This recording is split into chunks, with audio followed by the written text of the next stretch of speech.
Hello and welcome once again to our top secret missing episodes bunker for the 5th instalment of the Doctor Who Missing Episodes podcast. I'm afraid that once again Tim hasn't actually turned up at the agreed time. No doubt he'll be along soon though, with some kind of thin but topical excuse, like oh, I don't know if you can hear that, listeners, but a strange robot has just sort of trundled in. It's got a sort of trundly movement. Hello, Trundly. Have you got any idea where Tim is?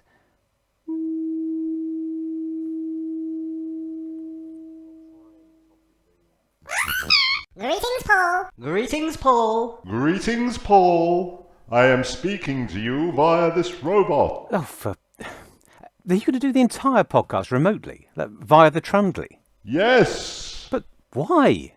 It's not this bunker security issue again. Fear not, this is merely one additional security measure. I am in the inner vault guarding the most precious episodes. Look at the inner vault porthole. Oh, yes. Hello. Actually, now I think of it, I did see a bunch of attractive young blonde women hanging around outside, all suspicious and menacing-like. They are evil! They turned up with bribes for the station manager to randomly buy one missing episode.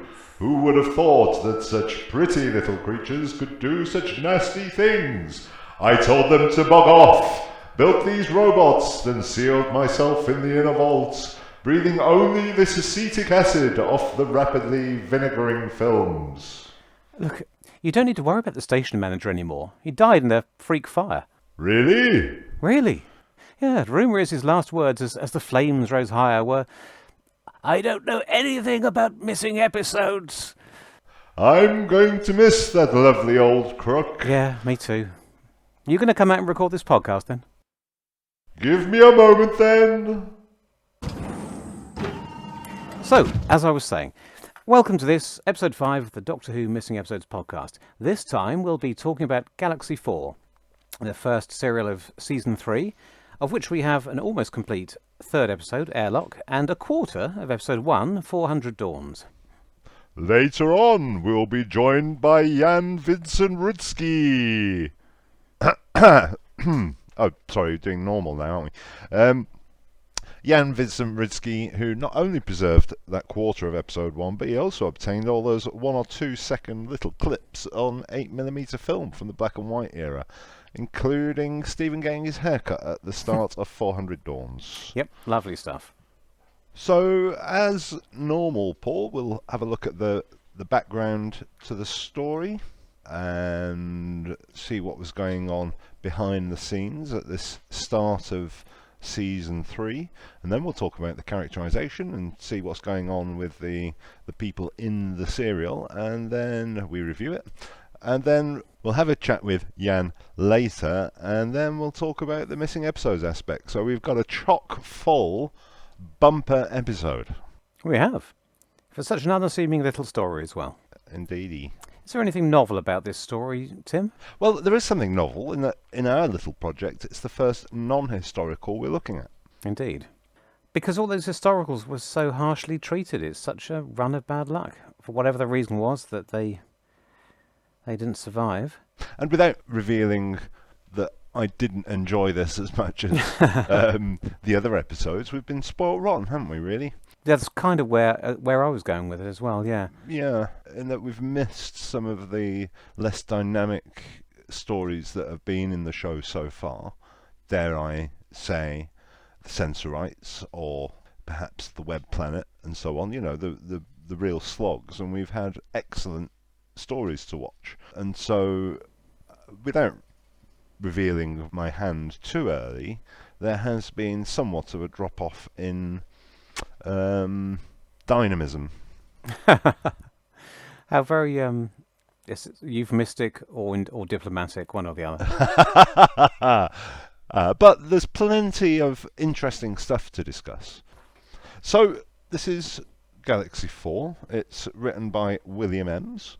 It's his only contribution to the Doctor Who canon, apart from the Choose Your Own Adventure style 1980s Is it Mission to Venus? So I gather, in my researches for this, I discovered that it was partly based on Mission to Venus on one of his rejected pictures from the 60s called The Imps.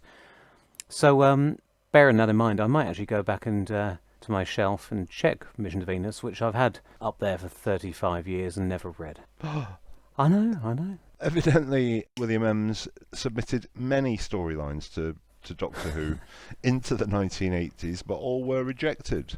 Paul, you've been around fandom longer than I have, but is it right he used to appear at conventions and be wheeled out as the 1960s Doctor Who writer? Well, so I gather. I mean, I wasn't at conventions back then, but I mean, in their review of this story, Robert Sherman and Toby Hadoke both say separately that they saw him at conventions in the 80s. Rob remembers seeing him on a panel with the current production team, which didn't deter him, apparently, from slagging off the current programme.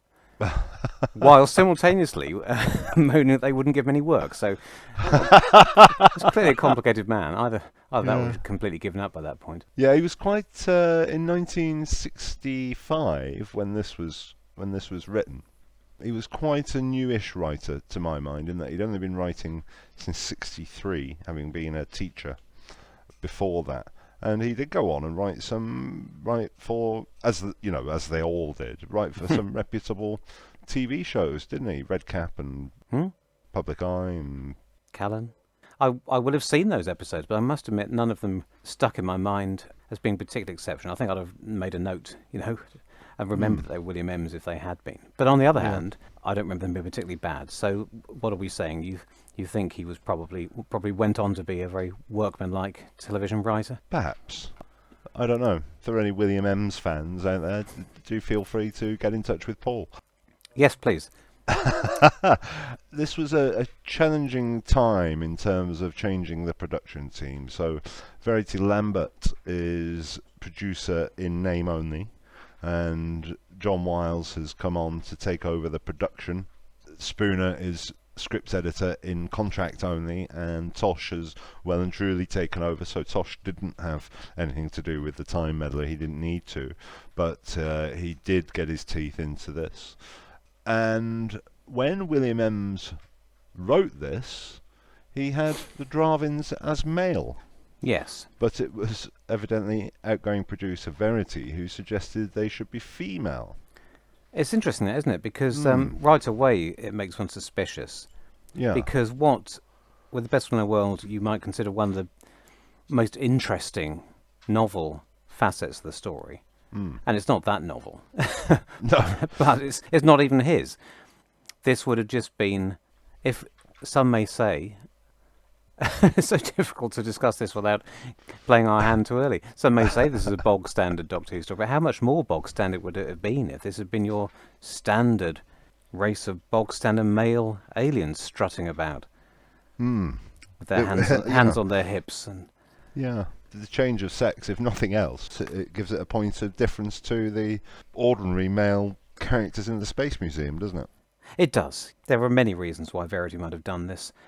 I think you'd have to be extremely generous to suggest it's any kind of feminist statement. It's extremely likely to have just been a desperate attempt to liven up an otherwise rather standard script, and indeed it could simply be a way of differentiating it from the story that came along 2 months before, to which otherwise it would have looked suspiciously similar. So we mentioned John Wiles takes on the production, and it's no secret that he had an unhappy working relationship with William Hartnell. So I've heard. And straight away, there is tale that by the end of recording Galaxy 4, he'd already threatened to sack the star of the show over his inability to speak the lines. Yeah, well, there you go. It's an interesting method of getting people on board, isn't it? Yeah. And by the end of this season, he's hardly putting William Hartnell, the titular star of the show, in his own show. Seems very unfair. I mean, I only saw one of his. He only cocks up one line this time. Yeah. This well-deserved, undeserved piece. Yeah. But he does the fluff with such authority. I've given it great thought about... Actually, is there some clever meaning there? But no, he just cocks it up, doesn't he? There is another one, but it was so lost in the telesnaps, I noticed that I didn't take note of it. But yeah, I mean, well, maybe he needed a bit of a stern talking to get his dialogue in order. I don't know. But yeah, threatened to sack him, bless. Mervyn Pinfield, who was one of the originators of the show, he was involved from an early stage. He was commissioned to direct Galaxy 4, and he did indeed do the 35mm stuff in the film studio, but then he was taken ill, and he retired there and then, and he was replaced by a creatively ambitious Derek Martinus. Who went on to do great things. So he did Mission to the Unknown, because it was coupled with this in the production. 10th Planet, Evil of the Daleks, The Ice Warriors, and Spearhead from Space. Yeah, some good stuff in there. Was he also relatively new to television, or? He was. Also behind the scenes, Peter Purvis, Stephen. He was He's been known to voice his opinion once or twice that he was unhappy with Galaxy 4 because he was effectively replacing Barbara in a script that was written for the Ian Barbara team, and said he wasn't happy to be overpowered by a woman. He does say this, doesn't he? What do you think about that? I'm not at all sure. I mean, I think I understand and agree with his general sentiments, but I think the details have been slightly lost over the years. Has he told that story too many times at conventions and just elaborated it to the point where it bears no relation to the truth? Growing in the telling. I mean, for a start, I was waiting for the moment when he's overpowered by a woman, and I couldn't see it. And I can't really, even bearing in mind we're just watching telesnaps. Well, sorry, fake telesnaps. I still couldn't tell where it was supposed to have been. Throughout Vicky's adventures, she has often been the audience identifier to hang around with the Doctor. Yeah. So it makes perfect sense for... Well, in episode 1, it's the Doctor and Stephen who go off together. They then switch roles in episode 2, and Stephen is then held captive by the Drahvin. And Vicky goes off to have a couple of episodes with the Doctor, which makes perfect sense to me. So in that aspect, had Ian and Barbara been there, I'm not sure I see how it would have made any difference, because perhaps Ian and Barbara both would have stayed with the Drahvin. The point being that for Peter Purvis, who is a very nice man, to assume that he got all of Barbara's lines, I think doesn't make any logical sense. He would have got half of Ian's lines and half of Barbara's. Yeah. I think he thought he had a particularly passive role in this storyline, particularly compared to what he was expecting, because he's still fairly new here. Yeah, indeed, and he'd come into the Time Meddler and was effectively the leading man. I know we just debated whether he was the lead actor, but he was effectively the leading man, the man of action last time. And very shortly, with Hartnell being written out of the show, effectively, he becomes the leading man again. So in his mind, perhaps it's just the one where he isn't the odd man one of out. action. Sorry, Peter. Do you think Barbara was given the line when confronted with the Drahvins? Oh, hello, and can I say, what a lovely surprise? Well, if it was Ian, I think he'd have said it with a bit of a twinkle, and would have sounded quite so salacious as it does in the finished product. Yeah. The other aspect of male to female switch, as suggested by Verity Lambert, is of course they managed to get some publicity for the launch of the third season, because even though it was produced at the shank of the second season, it was always intended to be the launch of the third series. So they saw lots of publicity. Because John Nathan Turner didn't invent that. That's true. That's true. So, for instance, we saw headlines, and this was months before it went out, of course. Girls chased Doctor Who, announced the Daily Express. Which gave away the fact that the Drahvins were the villains. And we'll talk about this, that you only had to watch for 30 seconds to work this out for yourself, so it wasn't that much of an Earthshock Cyberman giveaway. And Verity Lambert said, it makes quite a change to have beautiful girls as Doctor Who's enemy. That was in the Express. Meet the Drahvins was the title of the piece in the Daily Sketch, with a photo of Lynn Ashley, and William M's commented, "I wrote them as male, and somebody suggested it would be fun to turn them into lovely girls." Lovely girls. Lovely girls, lovely ladies. The writer's words also featured in the Daily Mail. The Dravins are not interested in the opposite sex. In fact, they are created in test tubes. The Daily Mirror, Paul, Yes. had killer blondes. Right. Typical The left-wing Sun. take on it. The Sun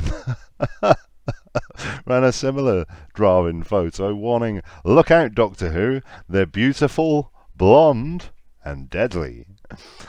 So, just one final one in the Mail. A race of sizzlers. None of these make any sense. Clearly tabloids weren't quite up their full A game back in the 60s. There's not enough bad puns. I No. could have sworn I'd seen that the publicity for the lovely, sizzling killer ladies reached as far as the as foreign climes. Is that not in your research? Well, when you say research, I've just got Pixley's book open here. Yes, it's on broadcast. We should have had John Predle on again this week. Should have one every week, bless. On broadcast, they have an advert from the Australian Post. A year before they actually showed Galaxy 4, Right. they were... Okay, well, you've had your fun. I'm going to read this one out. Killer girls of the ABC. All right, I'll drop the accent there. The latest mumbo-jumbo for ABC's scary series Doctor Who are the Dravins, brackets, beautiful women whose aim is to kill, and the cuddly-looking chumbly, bollard-like mushroom thing on the left. I like the fact it needs to make clear. Then it lists the four actresses' names. It's like the famous photograph of the explorer and the penguin. Yes. And it says, I don't know, Ernest Shackleton, right. Fantastic. Well, there you go. The latest mumbo jumbo. They weren't a year in advance without having seen it. They weren't far wrong, were they? Yeah. So dare I say that the change in the sex of the villain by Verity Lambert, perhaps she didn't have the integrity of the storytelling at heart and might have eyed a potential publicity angle. Yeah. Dare I say? Yeah. It's interesting that she was still thinking like that right at as she had one foot out the door. But maybe she learned the Space Museum when she tried to have a photo call with all the gorgeous male hunks who played the Zerons, and all the newspapers looked the other way. Yeah, maybe. Yeah. So there we go. That's a bit of the background, and definitely a production which falls between two eras. Definitely.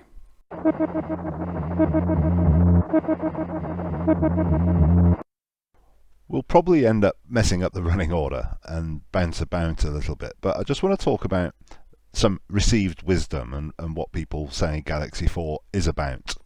If you take the original concept by William Ems, the hook here wasn't that ugly can be good, because they wouldn't have played up to the pleasing physical qualities of the male Dravins.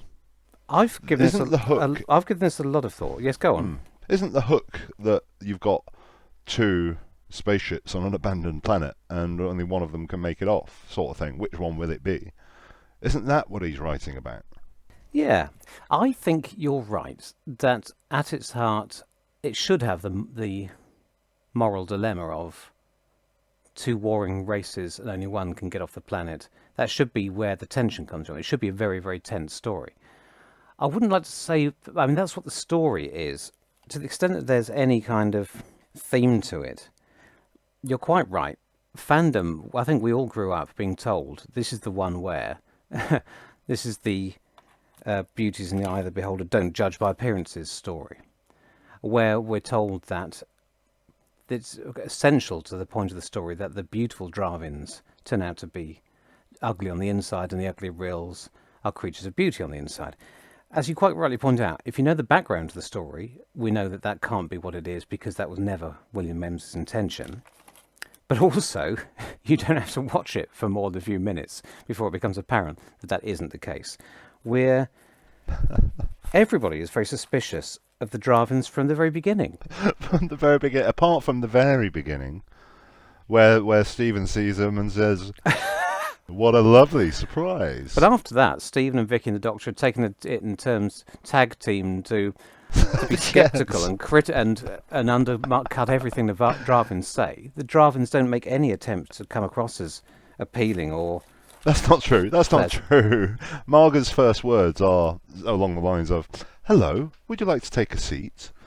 She then turns into a ranting, drooling fascist. From her second sentence onwards. From her second line. Yeah.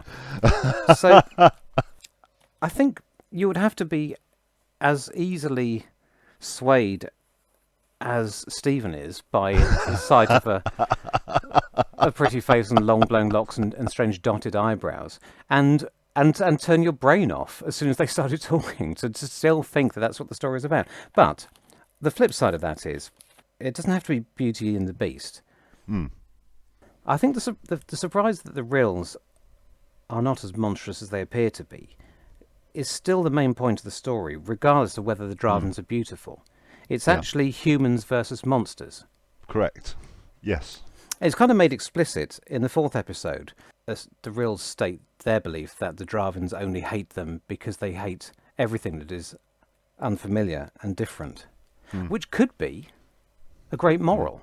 If that was really threaded throughout the story in a clearer, stronger way, then that would have been a very strong, very 60s thing to be saying.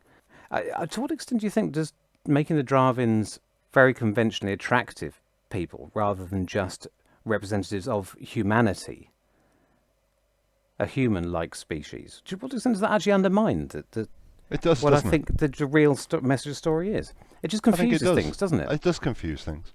And it's a very strange phenomenon that's happened with this story, because it is so, as you've said, it's so richly woven into the lore of the show that this is about physical beauty versus inner beauty, that it's so immediately apparent when you watch it that it isn't about that, it can't be about that you wonder if anyone who's written about it has watched the bloody thing. I can only assume it's another one of those bits of lore that grew up in the 70s and on into the 80s, in that gap when nobody could hear it, and there was no novel. I mean, the novel was mid to late 80s, wasn't it? But I think it was late enough for these ideas to have been set in stone. People had read précis of the storyline, written by fans who could remember it, but they hadn't seen the script. The script wasn't published until the 90s, and it was only published in the 90s because the soundtrack was still believed not to exist. It's your mate Bentham again, isn't it? That's his old tricks. I'm not going to... Well, we can ask Jan about that, or maybe not. So, there we go. That's our hot take. All of fandom has been wrong for all of time, and we're here to put you right.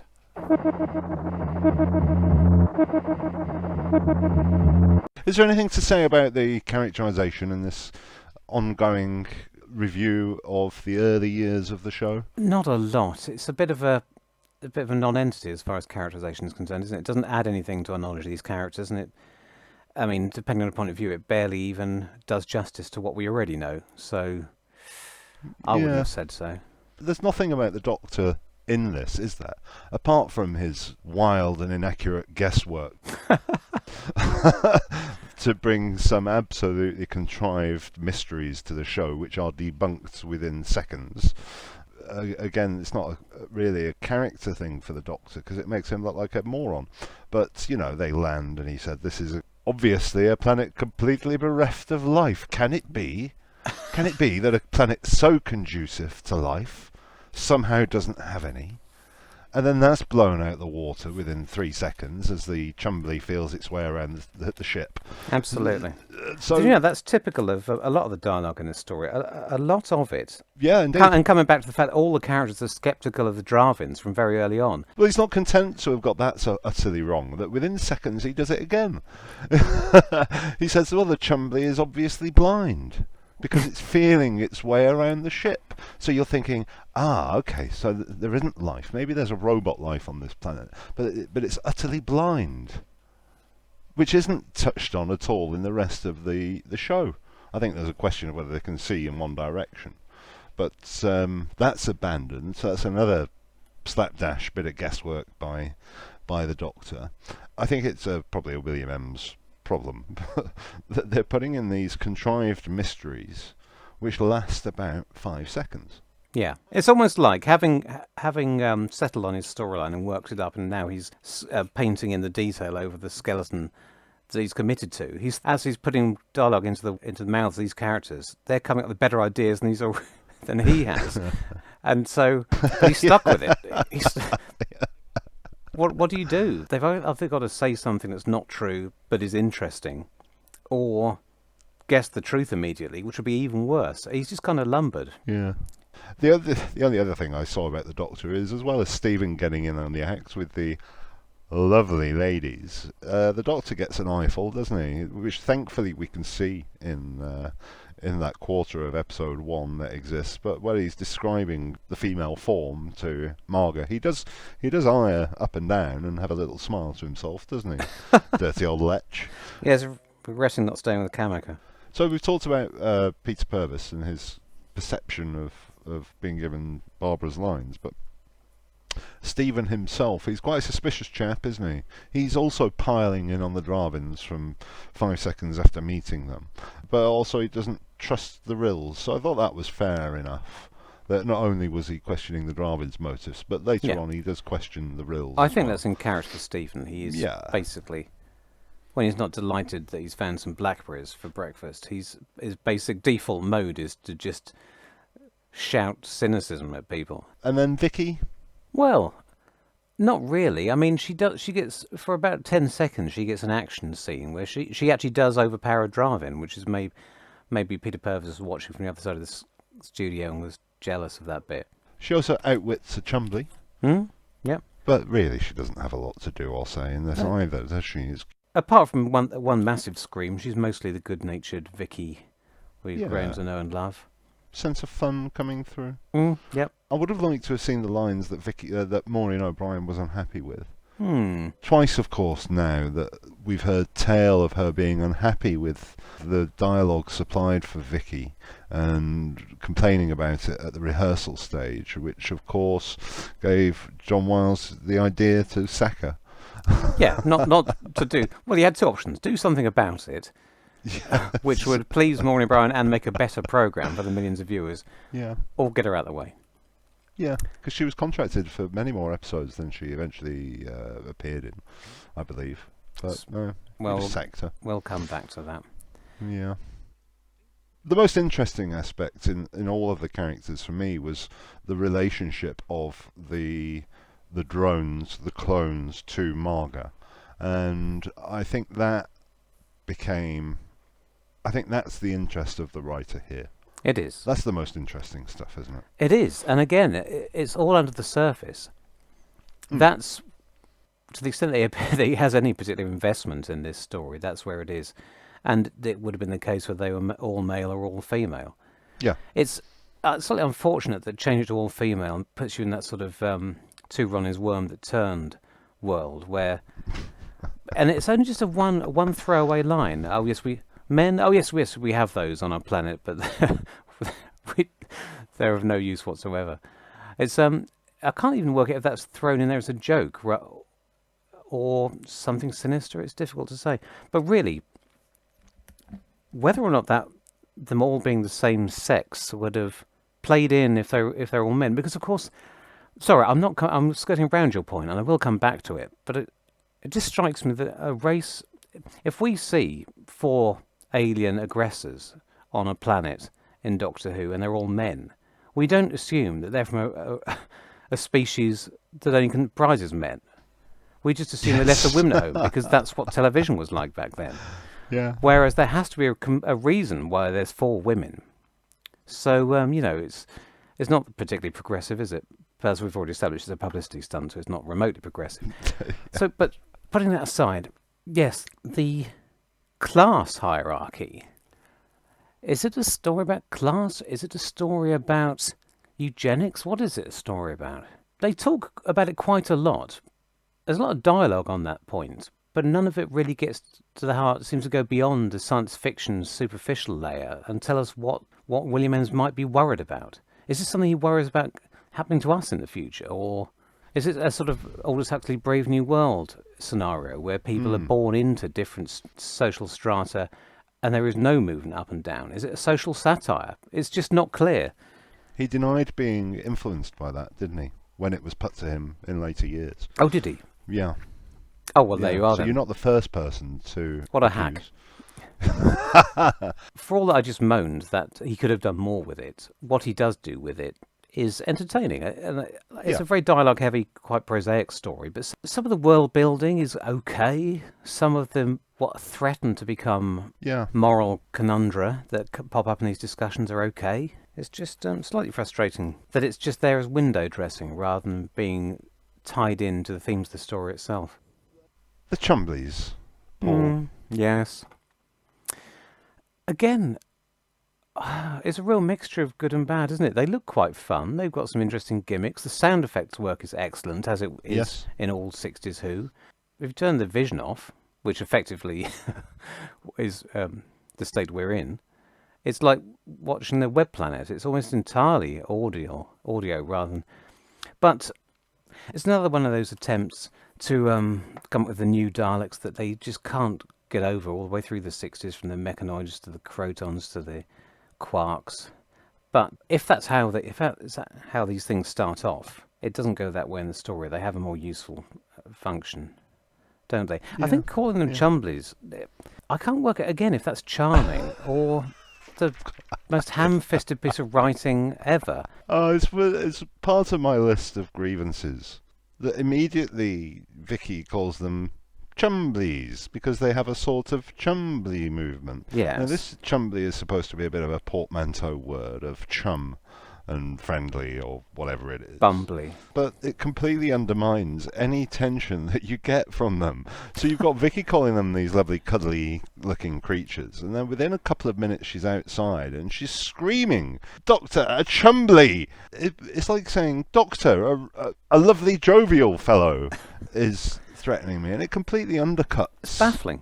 any threat, doesn't it? It's as though somebody has decided, they've come up with the name Chumbly, and decided we're sticking with that against all... No matter what happens. Yeah. For no... I don't know, maybe William Ems has some dirt on the Director General, but he's allowed to stick with the name Chumbly, and people are going through the script trying to find ways of explaining this away.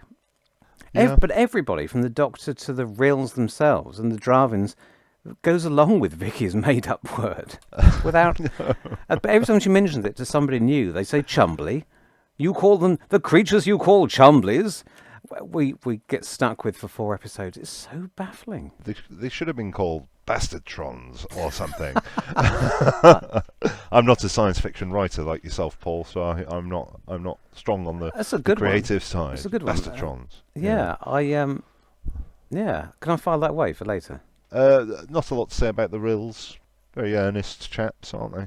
Again, it's there's occasional science fiction ideas in here. I mean, them living in their own environment, which is toxic. It's not particularly original, but it's quite a nice low-level science fiction idea. Yeah. It's more interesting than the idea that ugly doesn't automatically equal evil. Yeah.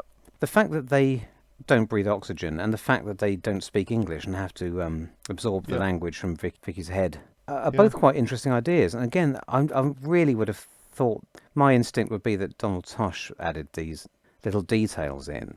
Doesn't speak much for the Doctor's science again, does it? That he can't recognise the smell of ammonia. No. Very self-aware, the Rills, aren't they? When I go to an alien planet and I see that they're of a different life form, I don't think I'd be obsessed with, I don't think my physical form will be very pleasing to you. I mean, of course, my physical form would be pleasing to them. I mean, look at me.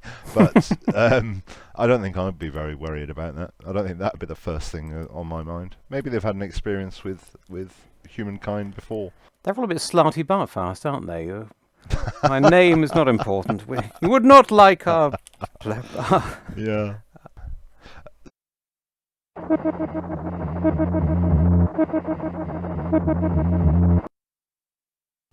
Did you enjoy it, Paul?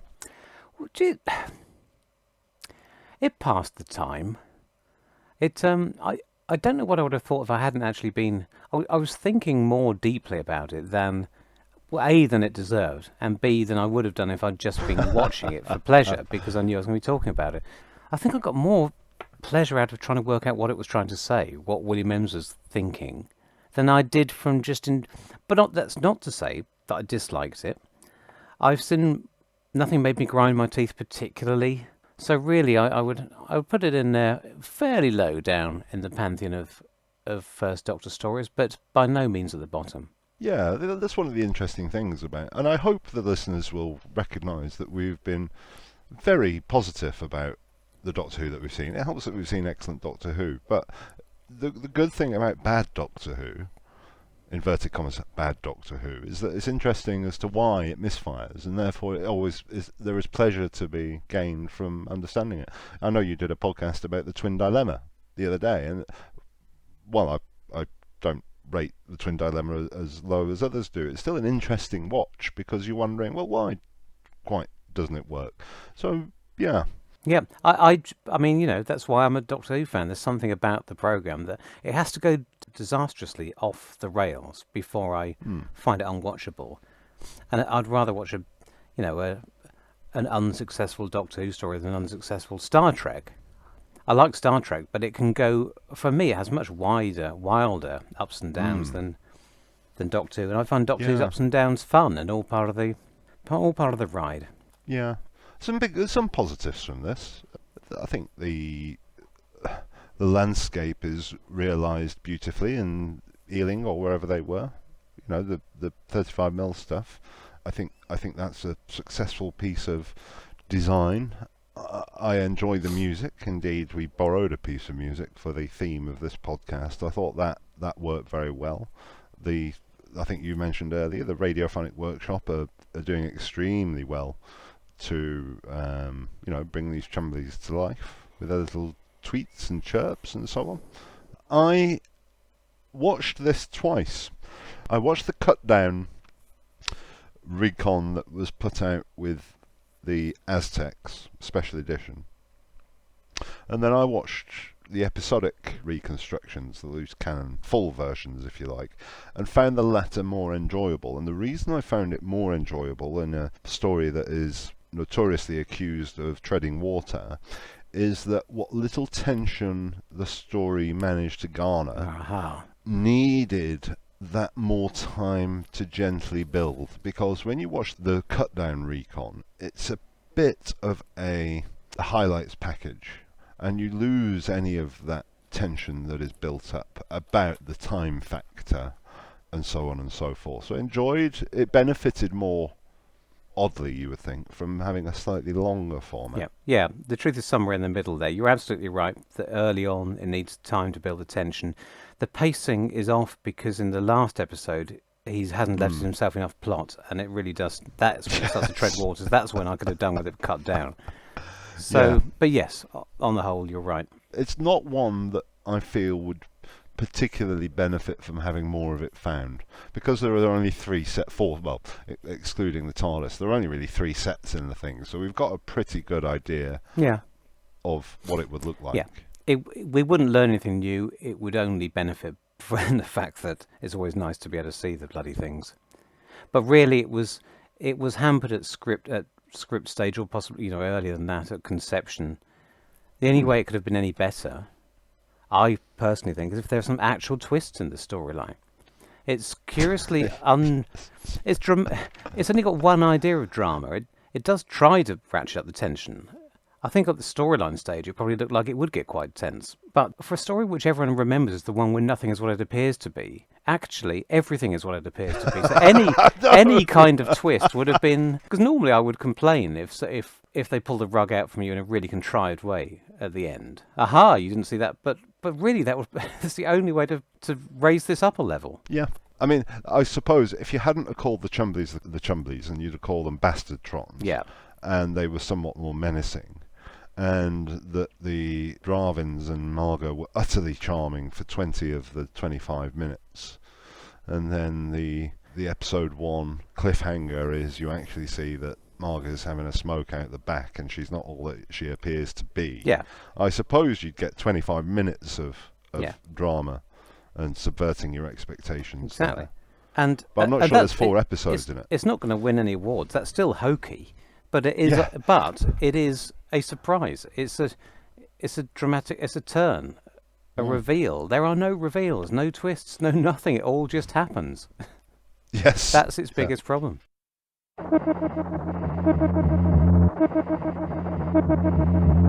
Before we talk to Jan, I will say that the 6-minute clip is wonderful to have, but by God, it's probably the most frustrating absence of moving image when that clip stops, because it gives you just enough time to get comfortable, doesn't it? Yeah. And to forget that it's missing.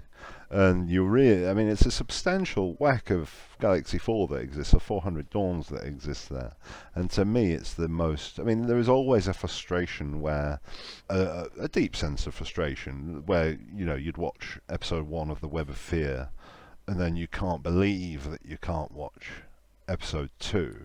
But at least you've got a full 25 minutes there. There's a deep sense of frustration for me when you're watching episode 1 of this, and the delight of having moving images, because you think, oh, hang on, did that telesnap just move? Because the camera angle on the Dravin spaceship just wobbles slightly, doesn't it? And then you get into the live action, and when that inexplicably and cruelly stops, that hurts. It's got a strange propensity for delayed gratification, Galaxy 4, because when Airlock was found and shown at Miss and Bleed Wiped in 2011, they showed the first 5 minutes and then stopped it and switched to the underwater minutes. So maybe that was a tribute to the glory days when we only had those 6 minutes. Shall we wheel Jan out of his ammonia chamber?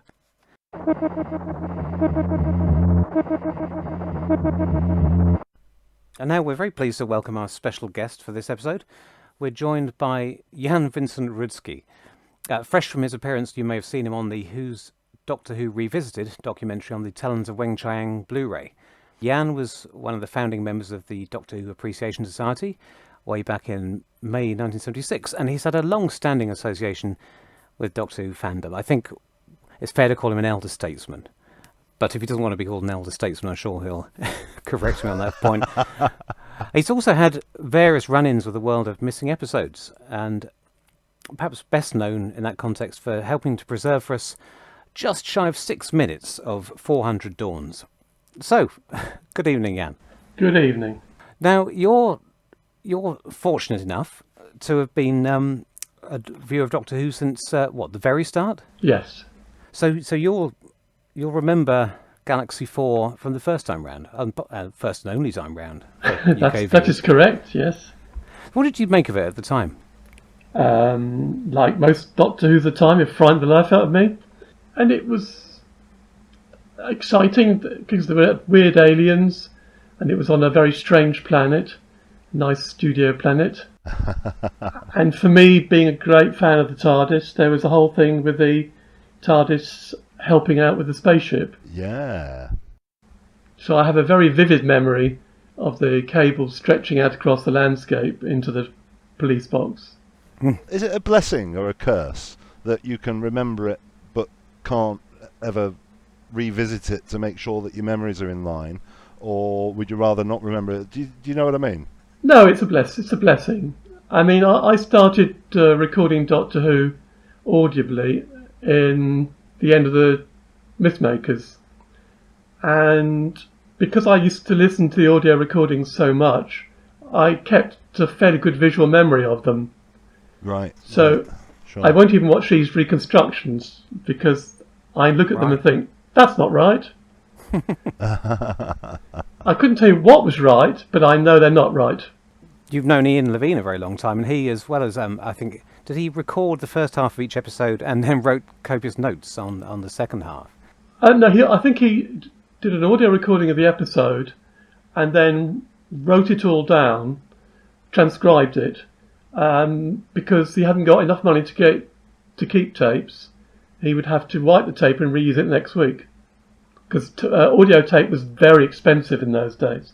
We're extraordinarily lucky to have so many copies existing, yes, aren't we? So that we can even pick and choose the best ones to...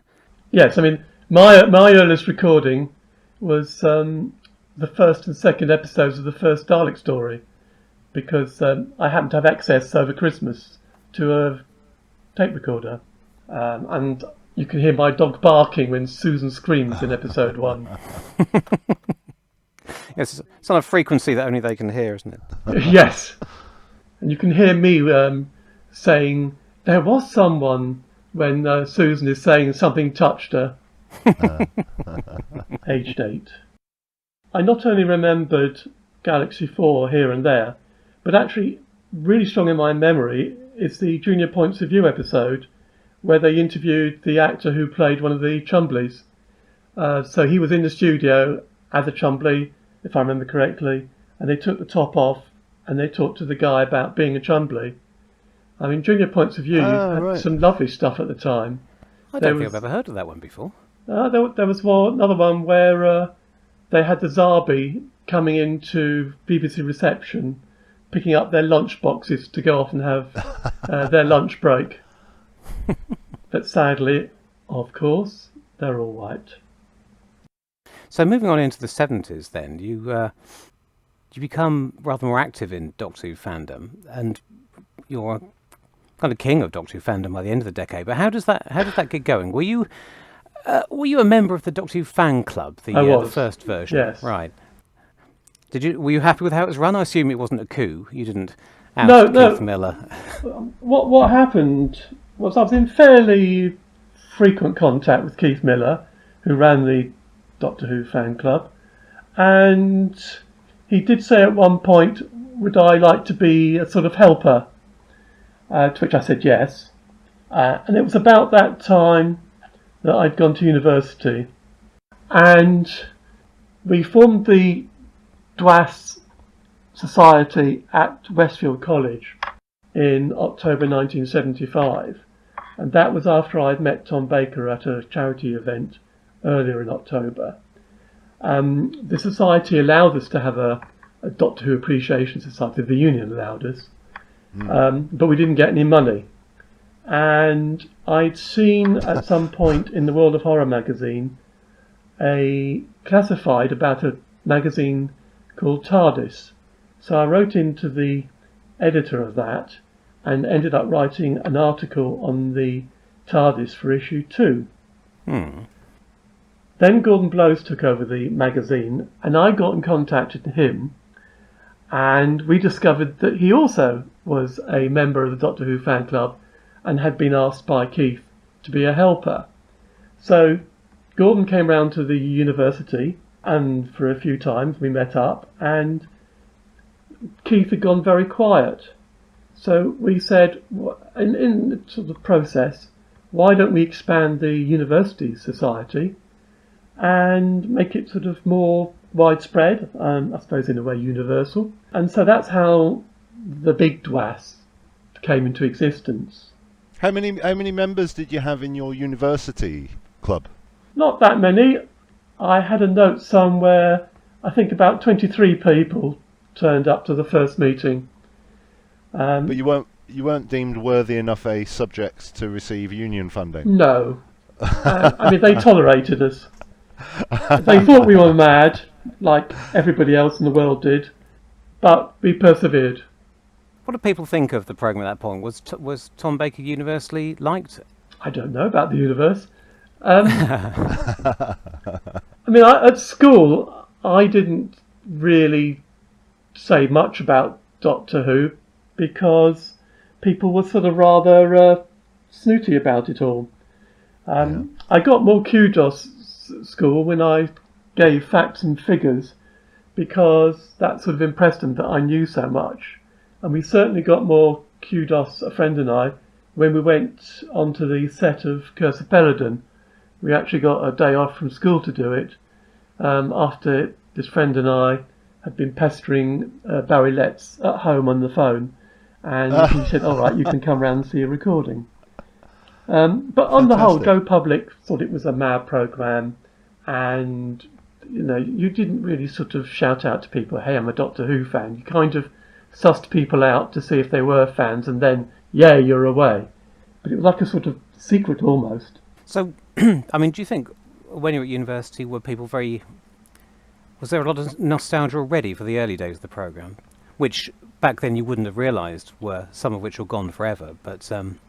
Well, I'd met Keith Miller at one point. He came down to London and he told me that everything existed except the first episode because it had been seen so many times, it'd been worn out and had gone. So I had it in my mind that everything did exist. But the people I met were, of course, my age, so we'd all grown up with Doctor Who from the beginning. Yeah. So there was a little group of us, about 4 or 5 people, some of whom I'm still friends with, and that's how the sort of society formed from our friendship. Yes, well, I was going to ask you when you first became aware that some of that what Keith Miller told you wasn't true, but maybe we'll come on to that a bit later on. Next thing I've got noted, you're thanked by Terence Dicks in the second edition of Making of Doctor Who. What advice, what help did you give him? Right, well, when we started the society at the university, the first person we invited round for a talk was Terence Dicks. He lived round the corner, and I'd actually been exchanging letters with him about the Time Lords and who they were and what standing they were in their society. Yeah, which has somewhat changed since. Anyway, we went round to his house quite a few times and chatted about various things, and he was very helpful. And in the process of all that, he said at one point, "Oh, I'm doing a second Making of Doctor Who, and it's really great. I'm going to use the synopses. They're in the Radio Times special." And I went, "Oh, no. They're not very good." And he said, "Okay, do you want to rewrite them?" And I said, "Yes, please." So I did. And that's basically why there's a credit. That sounds extraordinarily helpful. Now, to return to the main topic, Making of Doctor Who, is it Volume 1 or Volume 2 is one of the first places that is publicly acknowledged that not every episode was still in existence? I think the first time I really had any idea of what existed was with the documentary. Because we kept badgering for that list of what they found in the archives.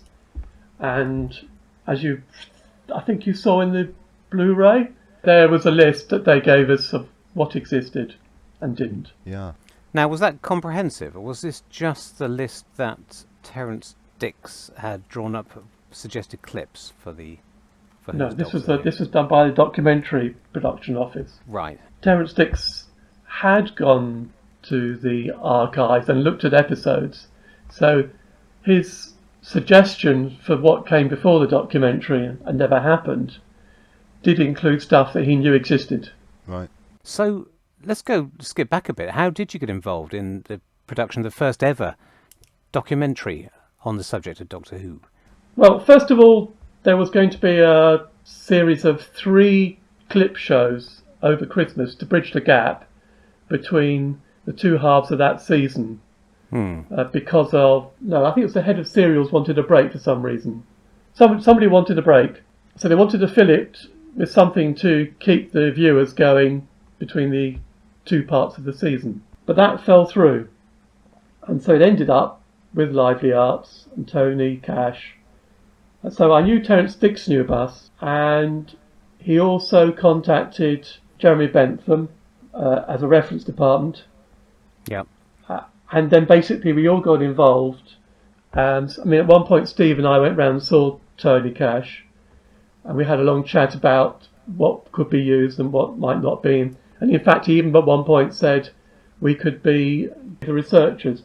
But later on he said actually he was very happy what Terence Dicks had come up with. So he was getting it. Curses foiled again. So from there, we had quite an ongoing correspondence with Tony Cash about ideas and thoughts and how things fitted in with the history of the programme.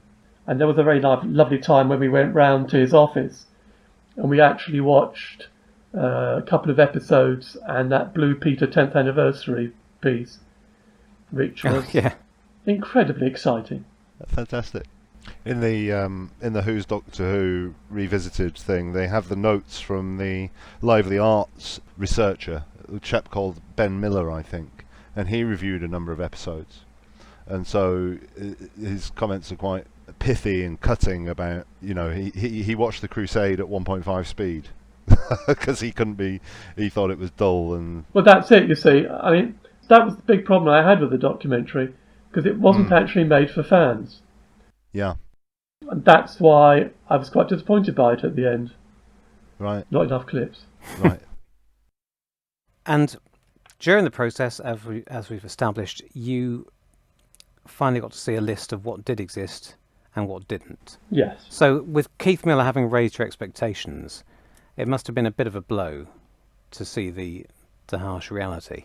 Well, I think Philip Hinchcliffe had already said that not everything existed. And I think I remember asking him about Master Plan, because that's my favourite story.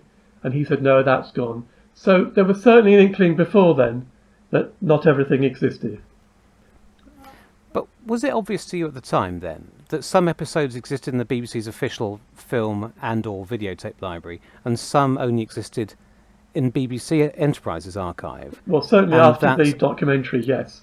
And that it was important that there was recognition of the fact that these needed to be treated as a whole. Sue Malden was definitely keen to get copies into the archive and also get stuff back from the BFI, who was also had episodes that nobody else did. But Ian Levine often says that when he turned up separately, it was in 1978 at the BBC trying to purchase stories. Was the first time he was aware that the BBC Enterprises had a huge number of prints that weren't available to the BBC archives at large. Yes. I mean, at one point, Graham Williams gave me the phone number of a very high up person in Enterprises with the intention of me ringing up to talk about keeping episodes. And I did ring him up, and his whole attitude was, who are you to tell us what to do with our archive? If we want to wipe it, we'll wipe it. And I tried to sort of say, people out there want this product, they'll pay for it. No, not interested. It's a point that's endlessly debated, which is whether or not BBC Enterprises knew that some of these negatives and prints were the only copies existing of these stories. Oh, I'm sure they did, and they didn't care. All they were interested in, can we sell it? If we can't sell it, destroy it. I mean, I actually spoke to somebody when I was at the BBC who worked in Enterprises in their dispatch department, and he told me how he used to cut up film prints of the first Dalek story and just splice them together to make up silly films because they were being chucked out. So people were aware of this situation in 77 into 78, and it wasn't until somebody with the authority, i.e. Sue Malden, to make a change, it wasn't until she was able to order Enterprises to change their... I don't think she could order them. I think she had to negotiate. I mean, they're a separate company. They could do what they want. I'll give Enterprise one bit of kudos. At some point, I can't remember when, Steve Payne went to Enterprises in Ealing Broadway to see about if we could get any episodes from them. And they said, well, we are junking some stuff. They should be down in dispatch. If they're there, you can have them. So he went down. Oh, wow. And they'd gone a week earlier. So wow. There was about 12 cans or something, I think. No idea what. So you were gifted the 2 short excess trims of the 5 minutes plus of 400 Dawns. Was that cut out of a master copy of the film and they just disposed of the rest, or...? No, what happened was that in January of 77, Tony Cash came round and talked to the University Society, mainly about filming coming up. And during that, he just mentioned that they'd discovered some new stuff, i.e. stuff they didn't know existed.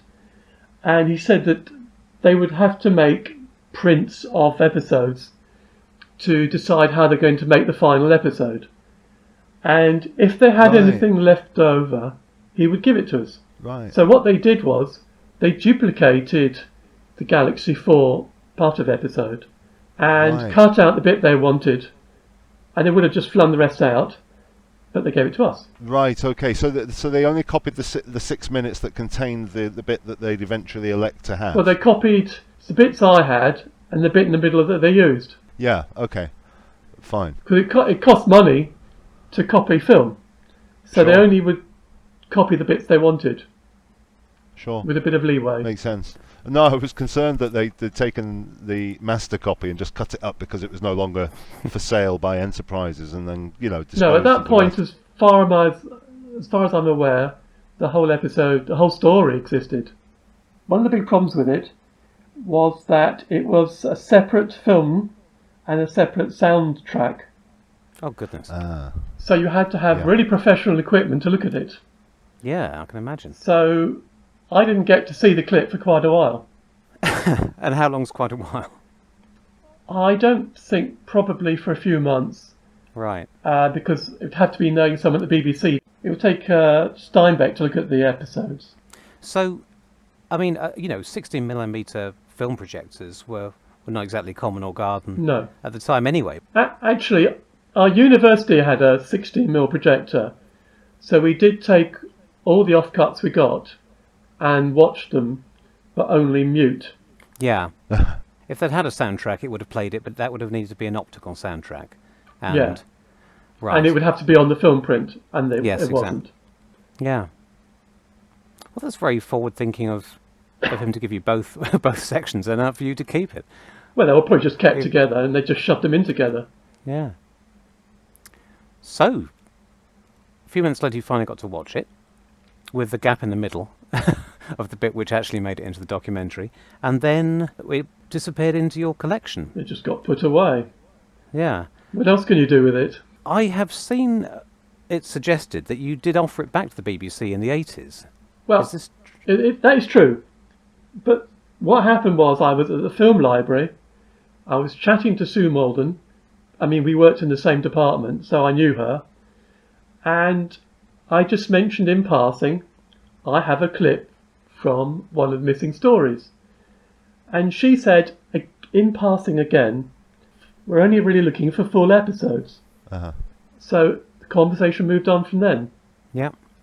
For the longest time, they couldn't see any particular worth in clips or soundtracks without any visuals or vice versa. Yeah, but what was the point? I mean, what use was it? There was no video in those days. Oh, well, I can understand, but I mean, imagine if it had been a censor clip. Imagine if the censor clips had come back from Australia and been rejected because of that viewpoint, and then later on a missing episode turned up with those precise cuts. Well, I mean, that's what happened with Underwater Menace.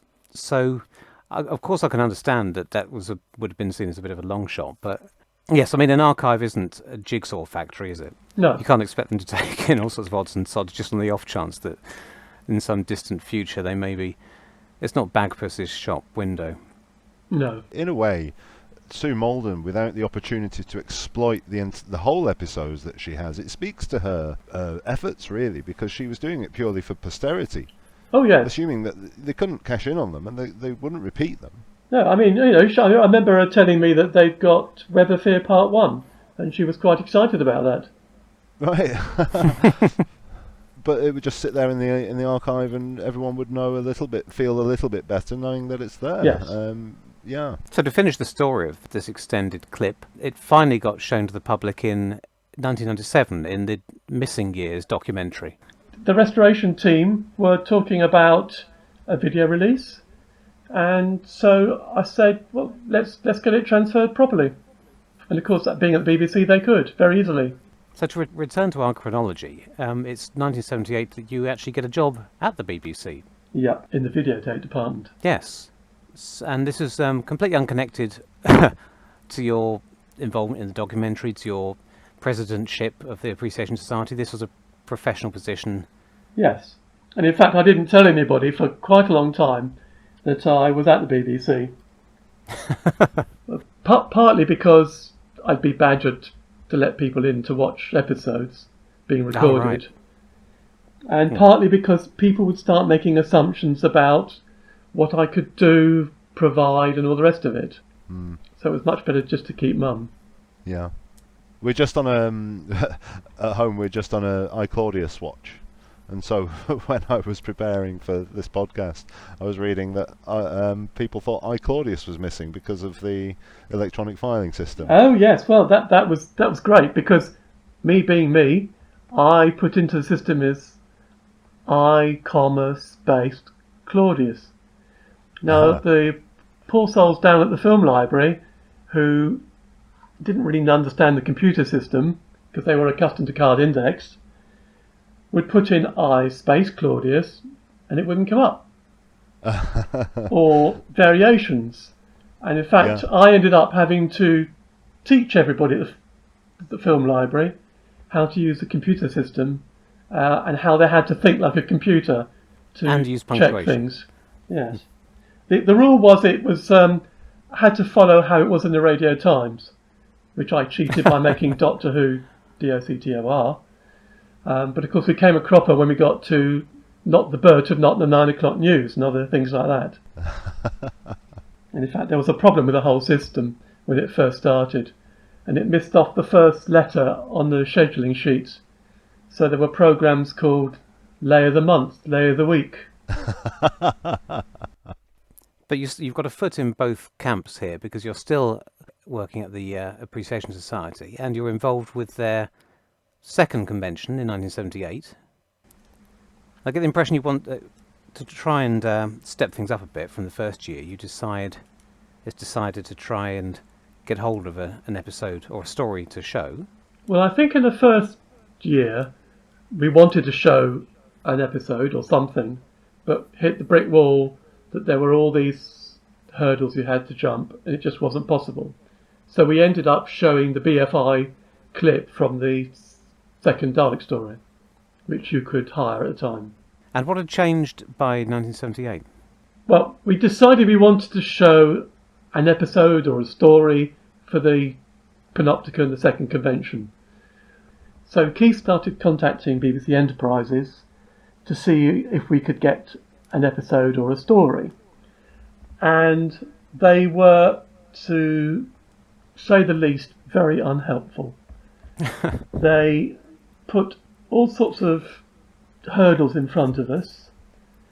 They said that every actor in the episode would have to be contacted to get their permission. If the actor was dead, then we'd have to get permission from the estate. And we did that. They You did it? Wow. Okay. said the scriptwriter would have to get permission. We got that. They also said that the equity and musicians unions would have to agree to this. And we got that. Then they started giving all sorts of other really pathetic excuses, like, oh, the film prints are on 35mm, that's a really awful gauge, it's just not worth showing. They're in black and white, the technicians won't touch black and white, it's beyond the pale. And they were giving all these stupid excuses to Keith. And Keith, who was quite a young lad at the time, didn't know anything about photography, was coming to us saying, they said this, and we'd say, rubbish, go back. So it got to the point where Steve and I, or with Keith probably, said, okay, we'll go and see the guy at the Enterprises and talk to him direct, which we did. And I don't remember much of the conversation, but one bit I do remember is where we said, look, we have got the permission from Equity and the Musicians Union. And he looked at us and said, well, who are they to tell us what we can sell you? Quite indignantly. And then he kind of tried to get rid of us, ushered us out, and rather throwaway said something along the lines of, well, the only person who could give permission for these is some person who I can't remember who, a bigwig at the BBC, somebody on the 6th floor, really important, and got rid of us. So we went down the road to a telephone box and Steve rang him up and he answered, and Steve made an appointment to see him that afternoon. Not me, because I was far too shy to go and do such a thing. So Steve went along, met this bigwig, told him that we wanted to show an episode to Doctor Who fans. It wasn't a fee-paying audience for the episodes, it was part of a bigger thing, appreciating the programme. The bloke picked up the phone, rang the Enterprise gentleman, instructed him that he would sell us the episode and that the episode and the story should not be destroyed and get on with it. And that's how we ended up first episode to show. But that kind of broke a wall down. We established we could do it, so we then, for the next convention, thought, well, what are we going to go for? Yeah. Now, of course, because we had to contact everybody, we went for a story that hadn't got many people in it. Right. Which was Galaxy 4. Right. And then when we said we want Galaxy 4, that's when we were told, no, it's wiped. So I think that's when we turned around and went for Age of Destruction, Bring a Disaster instead. Even fewer people to worry about. Yes. I mean, what I found out much later on from somebody who worked at Enterprises was that their attitude was, if you don't make at least, I think it was £10,000 on a sale, don't bother with it. And we weren't paying anything like that. I think it was maybe £300 or something. Basically, actually, that's what the guy said. I just remembered, the sixth form guy. He said, charge them the cost to make the print. You've got jobs worths on the ground, and people, for once, people upstairs who've actually got a more down-to-earth attitude. Yeah. Because he appreciated that there was no harm in watching the episodes, and it was a buying audience who were there and wanted to see it. The attitude of Enterprises sounds like what John Preddle was talking about in our previous episode, that this £10,000 figure might be what they charged for the sale of a print to Australia and a couple of other countries. Could well be. Because they had to pay off the equity fee, and it was based on units of £10,000. So that sort of makes sense potentially. Yeah, I mean, we bypassed everything and got all the agreements, which normally they'd have to pay someone to go and get them. We really sort of scuppered them in a way because they thought by putting all these hurdles in our way we would go away, and we didn't. So you showed them, horrible bureaucratic types by the sound of it. So your other major contribution to the world of Doctor Who missing episodes is something I don't feel you get enough credit for. But we're all familiar with these little tantalising off-air clips of 60s Doctor Who, which were shot by some enterprising Australian fan. But you brought them to wider attention. Can you remember when this was and how you found out about them? Yes, it wasn't actually my intention to bring them to wider attention, but it happened. That was interesting. But yeah, okay, so... I'm saying this with 40 years of hindsight, of course. Well, what happened was, somewhere around the end of 77, early 78, I got a letter from a fan in Australia saying that he had 8mm film clips of, I presume he just said, I think he said black and white episodes. So he'd narrowed it down to Hartnell Troughton, and said that he was willing to exchange this film for a copy of the Radio Times 10th anniversary special. Well, I'd been fairly enterprising and had a few copies, and although quite honestly it seemed more likely to be a con, I thought, what the hell? I'll send a copy of the anniversary special and see what happens. So I duly posted it and more or less forgot about it because I didn't really think anything was going to happen. I thought it was someone just trying to get the special. And I think about January 78, this little film can turned up, probably about 200 feet I suppose, and putting it on my 8mm projector, yes, old episodes of fantastic stuff. Yeah. But of course, this was pre-video age, home video, so there wasn't much you could do with it. So it sort of got put on the shelf because you didn't want to watch it too much because you'd ruin the film.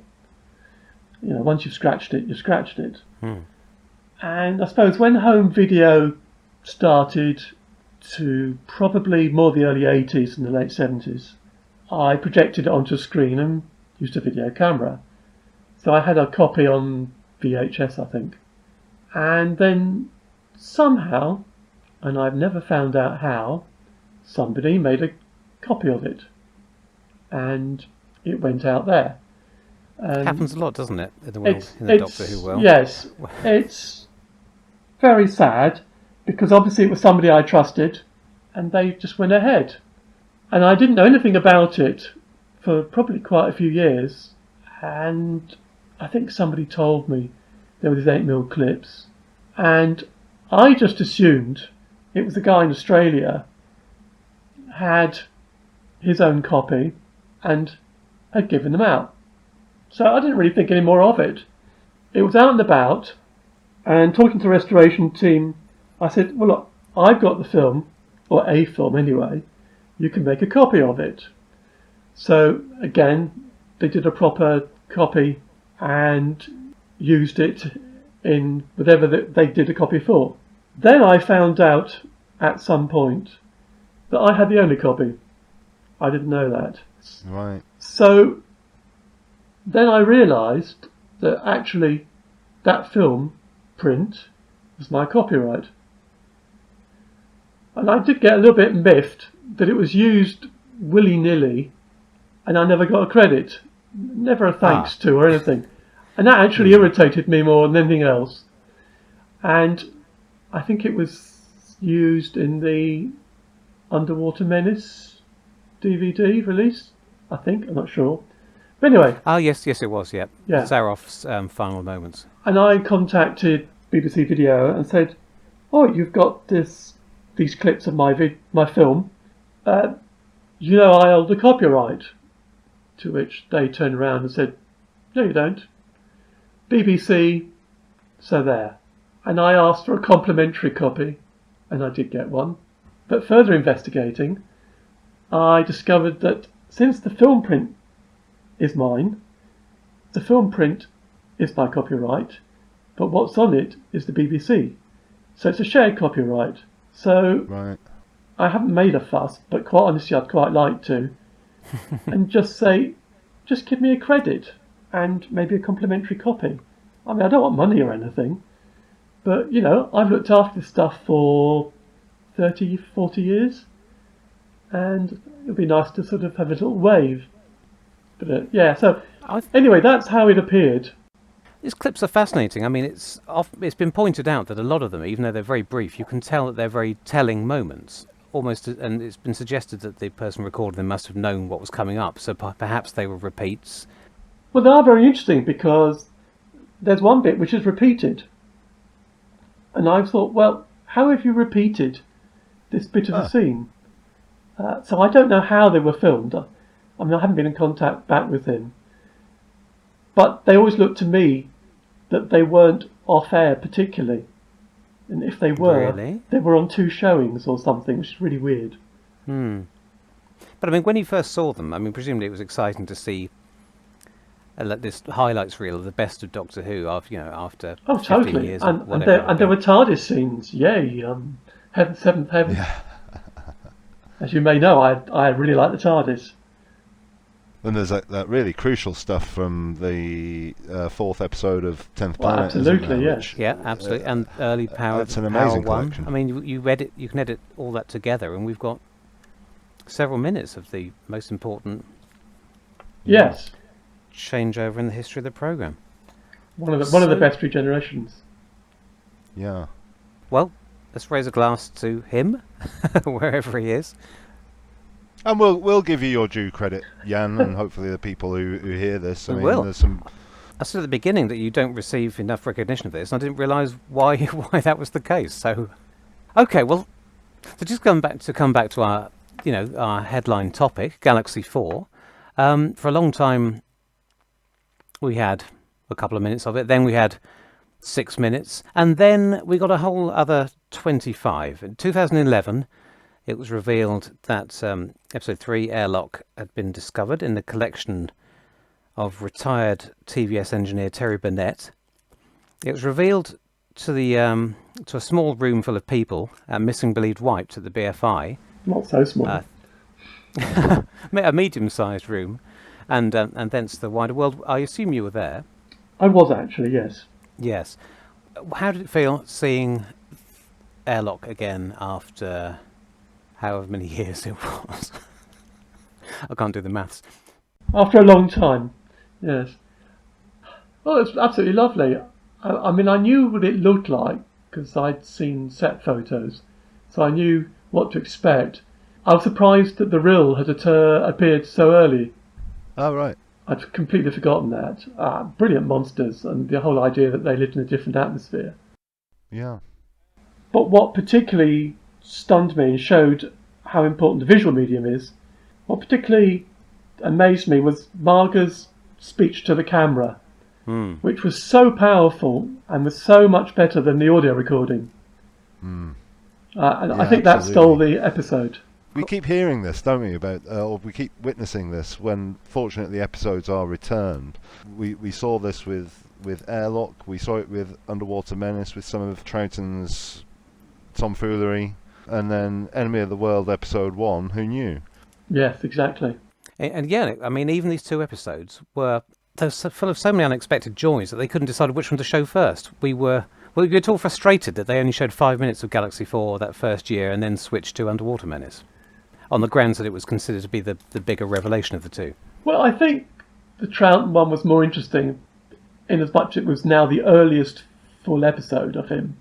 And it was nice to see him in his early stages, when his character really hadn't quite calmed down yet.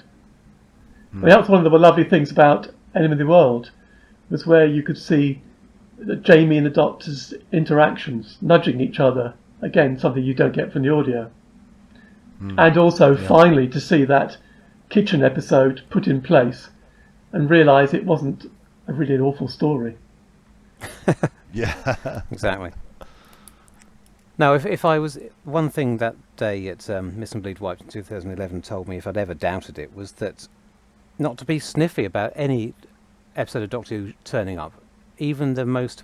Because neither of them would have been anywhere near the top of most fans' wish list, probably. No, I don't think so. Particularly not people who weren't there at the time and hadn't seen them. I mean, you probably had fonder memories of Galaxy 4 than most of the fans of the next generation. But they were both full of unexpected delights. And I do remember sort of a few good-natured groans when the Underwater Menace appeared on the screen. Because Dick Fiddy was rather coy about what we were going to see. I think it was particularly interesting because the existing episode of Underwater Menace had Zaroff doing his over-the-top "Nothing in the World Can Stop Me Now," and it just seemed like really ham overacting. And then when you see the previous episode, you see him going mad, and suddenly that next episode gets put in context, just like the episode of Enemy of the World. I mean, I always wondered afterwards, seeing those again, what the casual viewer who hadn't seen the previous episode back in the 60s must have thought of the episodes when they turned over. You know, what is going on? Who is this madman running around?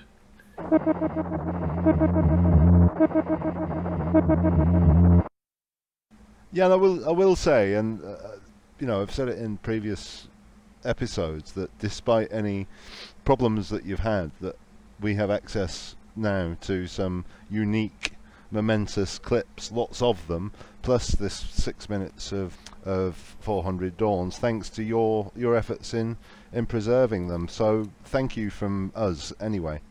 Thank you so much. I didn't realise that we were going to be able to help redress the balance in informing the world about those off-airs and the rest of your fascinating story. But, I said maybe not the world, maybe just a few hundred people. No, it's going out to the universe now. Well, it will be. We're getting there.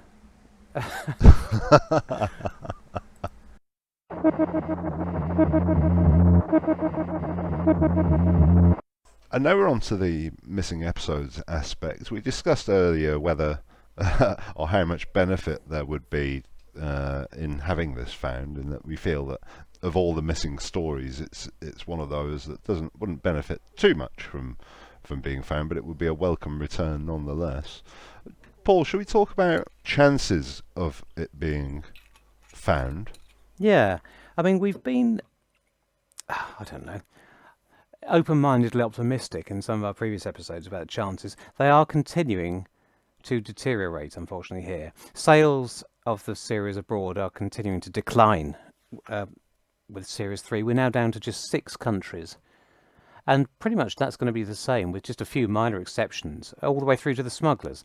I won't list the exceptions here, but there are a couple of stories that didn't get sold at all, and 1 or 2 extra sales for 1 or 2 of the stories from back catalogue. But basically, for the whole of Series 3 and into 4, 6 countries, the same 6 countries bought it. And that's down from, 20 for Marco Polo? Oh, yeah, way back at the beginning, yeah. It's not a massive decline from the Time Meddler. But No. we've lost a few. I think we've lost 4 countries who've dropped it, including Ethiopia. Right. But I mean, what we're left with are some of the old stalwarts: Australia, New Zealand, Singapore, Zambia, plus Barbados and Sierra Leone. How does the best science guess that these 6 countries were serviced by film prints? Well, we know that there were a minimum of 4 prints, but there might have been 5. Australia and Sierra Leone had their own. New Zealand sent theirs on to Singapore, and it's possible that Barbados sent theirs on to Zambia, but that is just a hypothesis that, that our good friend John Preddle has put forward. So it's either 4 or 5. Right. It was still being offered for sale in 1974. We know that from paperwork. And the prints and negatives survived even longer than that. They still existed in November 1976, and we know that because, as we mentioned, in the preparation of the Who's Doctor Who documentary, they were annotated. And as we've heard, by March 1978, they didn't exist anymore. So that's the brief window during which the BBC's remaining prints of Galaxy 4 went up in smoke. As for abroad, Australia returned theirs in 1975 as part of their massive shipment back, and which we know is where Airlock came from. And all the others, I'm afraid to say, have pretty much been checked, either in person or via official communications, some of them multiple times over the last few decades. Well, there's an perhaps interesting recap of the telling of the stories of Sierra Leone and Singapore that perhaps we should get into another time. I think so. Yes, I mean, Galaxy 4 had quite an interesting behind-the-scenes history. Some of the stories we're going to go on to later, which were sold at the same places, haven't been so lucky. And there is plenty to say about possibilities. So, listeners, come back later. Maybe make a date for the Mythmakers. Quite, and we'll talk about, the changing narrative of the Sierra Leone film holdings. The Australian print that was returned in 75, we do at least know that one of those 4 escaped into the wild. Yep. And so it's not an unreasonable assumption or an unreasonable hope that others escaped into the wild as well. Our knowledge of what happened to those returned prints is still expanding with every... Now that when prints are rediscovered, people pay more attention to the story behind them. We're still piecing things together. So yes, it is entirely possible. We don't know how it ended up with... We don't know the entire route through which it ended up with Terry Burnett, so there's no reason to believe the others might not have. But of course it will be missing the segue into Mission to the Unknown. What a shame. Kill. I must kill. But I saw an extraordinary comment on forums earlier, not to embarrass anyone, but somebody was saying, it breaks my heart to think that if we ever get some of these back, that they won't have all the censor clips put back in because they don't exist. I was thinking, what a strange thing to be upset about. If your heart hadn't been broken by the previous the previous calamities that befell these stories, then I don't know why that would tip you over the edge. It's like watching the Time Meddler and then bursting into tears. It's still got 12 seconds missing. Yeah. Well, not to take your emotion away from you, mystery commentator, but yeah, bless. Please don't be embarrassed if you're listening to that. It just seemed an odd priority to be upset about. Tim hates you and everything you stand for. So we've already mentioned the 2011 Missing Believe Wiped, and we like a recovery story here at the Doctor Who Missing Episodes podcast, and it's another. It's got quite a nice recovery story in itself, in that at some point, presumably in early 2011, a chap called Ralph Montague, so head of heritage for the Radio Times, curated a cinema on his estate at Bewley. Yep, very nice stately home and minor theme park attraction. Yeah. If you're passing that part of the country, do pop in. It's got a monorail. It has. If I've got the telling right, he had this home cinema with a 16mm projector, and he was involved with local film enthusiasts. And they were sat in the cafe having a cup of tea after an event or whatnot, and Terry Burnett is there, an ex-TV engineer. Yep, used to work for TVS down for the best view of the south. And he reveals he's got a missing episode of Doctor Who. And Ralph views the print, and they watch it, and they get in touch with Steve Roberts. And have I got it right in saying that Mr. Burnett bought it at a car boot sale back in the early 80s? Yep, somewhere in the Southampton area. We were spoilt rotten with the Crusade, weren't we, with the line?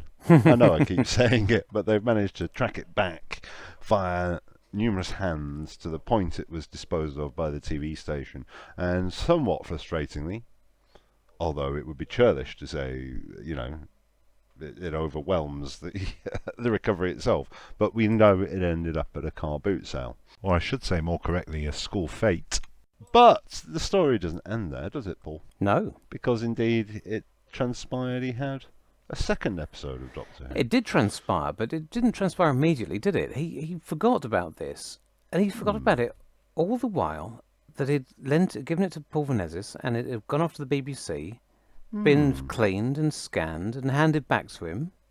And it wasn't until it was back in his hands again, some weeks later, that he said, "Do you know, I think I might have." As he opened the can and checked that it was still in there and they hadn't mangled it, he suddenly remembered he had a second one, that it was now safe to hand over to these people who weren't going to destroy it or steal it. You're not suggesting that the innocence of discovering a second can was contrived, Paul, are you?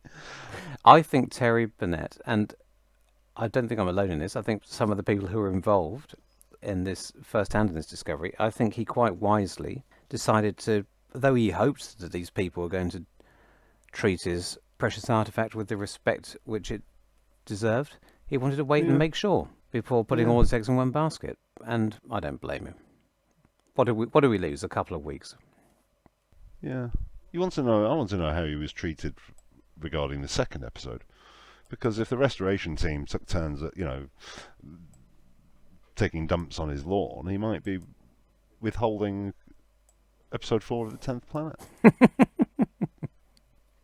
Allegedly. I can't think why anything would have been different with the second one. But have you heard any rumours? Is that... No, I haven't, no. No, I haven't heard any rumours to that effect. No, a triumphant return. And I'll tell you what, because I wasn't immersed in fandom in the same way that I became a couple of years later, I had just read Wiped, the first edition. So it was a complete and utter surprise, the recovery, and I read about it at work on the BBC News. And I cheered. I hit the roof. Like, hurrah! And in many ways, it was a more immediate and pleasing experience than what transpired 2 years later, in terms of the surprise, in terms of having a nice thing to read while you're having your morning coffee at work. And my colleagues wondered why I was cheering, because I don't normally cheer in the workplace, believe it or not. No. I wish I'd known you back then. I've never seen you when you had that kind of innocent joy about you. You've just been a very sad and bitter man. Yeah, thank you, Paul. Sorry, that was supposed to be a joke. You obviously think it's true. Oh dear. Well, you can cut that out then.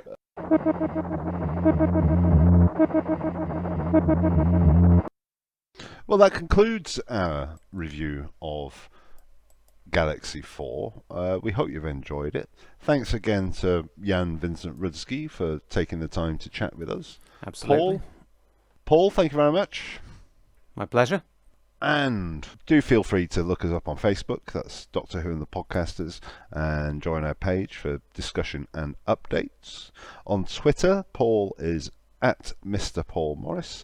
I am at Doctor Who Podcasters with a DR. And hopefully you'll join us next time to talk about Mission to the Unknown. Goodbye. Goodbye.